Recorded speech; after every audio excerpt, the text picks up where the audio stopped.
Hormuz প্রণালীতে toll আদায়ে ইরানের ঘোষণার পর এবার প্রণালীর প্রবেশ পথ বন্ধ করে দেওয়ার হুমকি দিলেন মার্কিন প্রেসিডেন্ট ডোনাল্ড ট্রাম্প। এদিকে ইরানের আস্থা অর্জনে ওয়াশিংটন ব্যর্থ হয়েছে বলে অভিযোগ দেশটির স্পিকার বাঘের গালিবাফের। মধ্যপ্রাচ্য সংঘাত বন্ধে সহায়তার প্রস্তাব দিয়েছেন রুশ প্রেসিডেন্ট ভ্লাদিমির পুতিন। এ নিয়ে আলোচনা করতে আমাদের সাথে যোগ দিয়েছেন জগন্নাথ বিশ্ববিদ্যালয়ের রাষ্ট্রবিজ্ঞান বিভাগের সহযোগী অধ্যাপক মেজবাউল আজম সওদাগর।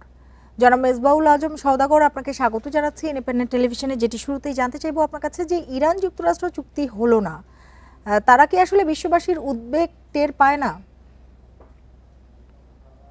জি, জি, ধন্যবাদ আপনাকে। আহ, আপনি যেমনটি বলছিলেন, আসলে বিশ্ববাসীর উদ্বেগ টের পায় না। এই কথাটা মানে আন্তর্জাতিক রাজনীতিতে এই কথাটা খুব একটা আহ, গুরুত্ব বহন করে না, এই কারণে যে বিশ্ববাসী কোথাও উদ্বিগ্ন হলো, এটা আন্তর্জাতিক রাজনীতিতে গুরুত্ব না পাওয়ার কারণ একটা অন্যতম হচ্ছে যে রাষ্ট্রগুলো সবসময় মানে নিজেদের ইন্টারেস্টকে সবসময় ম্যাক্সিমাইজ করতে চায়, যার ফলে কনফ্লিক্ট গুলো এমন ভাবে দেখা দেয়। ফলে অন্য রাষ্ট্রের উদ্বেগ গুলো যতক্ষণ না পর্যন্ত তাদের ইন্টারেস্ট কে বাধাগ্রস্ত না করে, ততক্ষণ পর্যন্ত এই উদ্বেগ গুলো তারা খুব একটা আহ, আমলে নেয় না।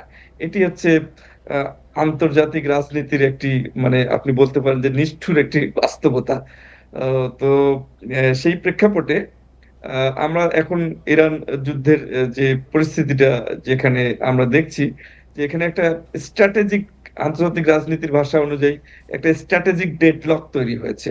স্ট্র্যাটেজিক ডেডলকটা হচ্ছে দুই পক্ষই একে অপরকে থ্রেট হিসাবে মনে করছে, এবং এবং হরমুজ প্রণালী নিয়ে যে আলোচনাটা, এখানে দুপক্ষরই নতুন একটা আলোচনাটা ভেস্তে যাওয়ার পরে নতুন একটা বিষয় সামনে এসেছে। অর্থাৎ ইরান ঠিক যেভাবে হুমকি দিয়েছিল যে হরমুজ প্রণালী তারা একাই নিয়ন্ত্রণ করবে, টোল আরোপ করবে এবং ইরানকে টোল দিয়ে জাহাজ চলাচল করতে পারবে, তারা যে যে জাহাজগুলোকে অনুমতি দেবে।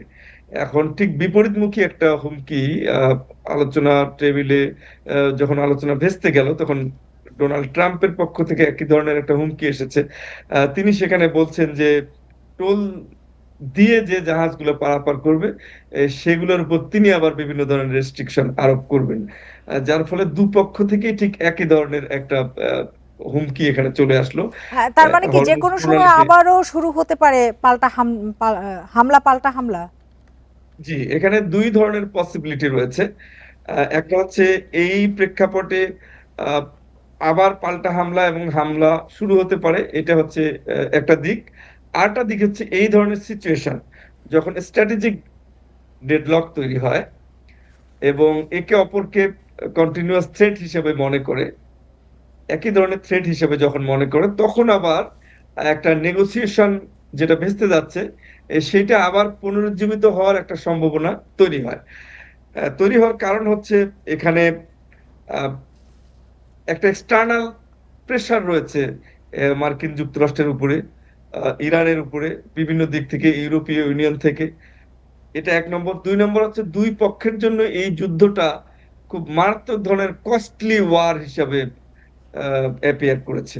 তো এই কস্টলি ওয়ার হওয়ার কারণে দুই পক্ষই এই হুমকি ধামকির মধ্য থেকেও অনেক সময় আলোচনার জন্য আবার তৈরি হয়। এবং তার একটা সম্ভাবনা ক্ষীণ রয়েছে যে আলোচনার টেবিল, আলোচনাটা ভেস্তে যাওয়ার পরে দুই পক্ষেরই কতগুলো এক্সপার্ট লোকজন কিন্তু পাকিস্তানে রয়ে গেছে, এবং তারা বিভিন্ন ধরনের ডকুমেন্ট এবং পেপারস কিন্তু তারা আদান প্রদান করছে, এবং এক ধরনের আলোচনা কিন্তু এখনো সেখানে চলমান আছে। তো সেখান থেকে একটা আশার আলো রয়েছে। সো দুই দিকেই এখানে ঝুঁকিটা রয়েছে। 50% যেমন ঝুঁকি আপনি বলতে পারেন, আবার 50% নেগোসিয়েশনটা আবার পুনর্জীবিত হতে পারে, সেরকম একটা সম্ভাবনাও কিন্তু রয়েছে। জি, যেখানে আলোচনা চলছে আপনি বলছিলেন যে নানান ডকুমেন্ট দিয়ে যাদের এক্সপার্টরা রয়ে গেছে, কিন্তু এবার কি যদি যুদ্ধ হয় সেটি যুদ্ধটা দাঁড়াবে কি না যে হরমুজ প্রণালী ঘিরে, যেহেতু ট্রাম্পও হুমকি দিয়েছে যে বন্ধ করে দেবে? হ্যাঁ, যুদ্ধের তো, সেটা তো বললামই, যুদ্ধের তো একটা সম্ভাবনা রয়েছে।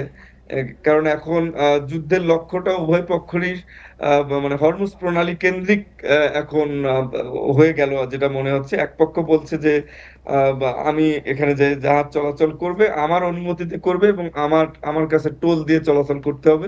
আরেক পক্ষ বলছে যে যারা টোল দিবে তাদের উপর বিভিন্ন ধরনের রেস্ট্রিকশন আরোপ করা হবে।